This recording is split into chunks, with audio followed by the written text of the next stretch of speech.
Bismillahirrahmanirrahim. Today we are going to discuss about the physical examination and investigation of a patient who presents with the menstrual irregularities or any kind of abnormal uterine bleeding. Whenever a patient presents, first of all, you need to perform the general physical examination, in which you must look for pallor and any thyroid enlargement. After that, examine her abdomen and perform bimanual examination. By looking for the bimanual examination, you will be ruled out whether the uterus is enlarged or it is normal sized.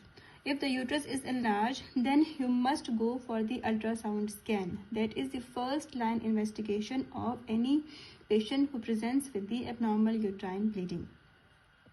This was about the physical examination. But if the uterus is normal, then you don't need to go for the ultrasound scan. You will perform other investigation like CBC, thyroid function test, if there were any thyroid problems, female hormone test if the symptoms were present, and serum ferritin to rule out anemia.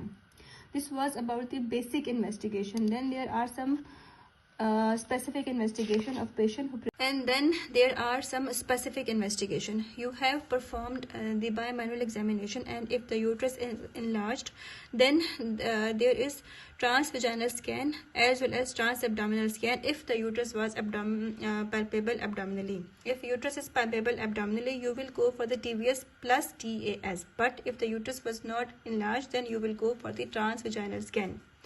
Then there is an indication of endometrial biopsy. There are some specific indications for doing biopsy.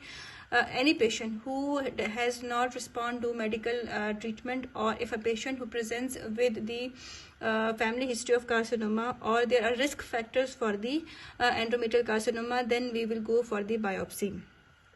And risk factors include obesity, diabetes mellitus, hypertension, nulliparity, or family history of the endometrial carcinoma. Then we will go for the biopsy, and there are different means of doing endometrial biopsy that we will discuss in our another video. And you can also go for the hysteroscopy. Hysteroscopy, it distinguishes between the polyps and submucosal fibroid. This is about the investigation and investigation and physical examination of a patient who presents with the menstrual irregularity.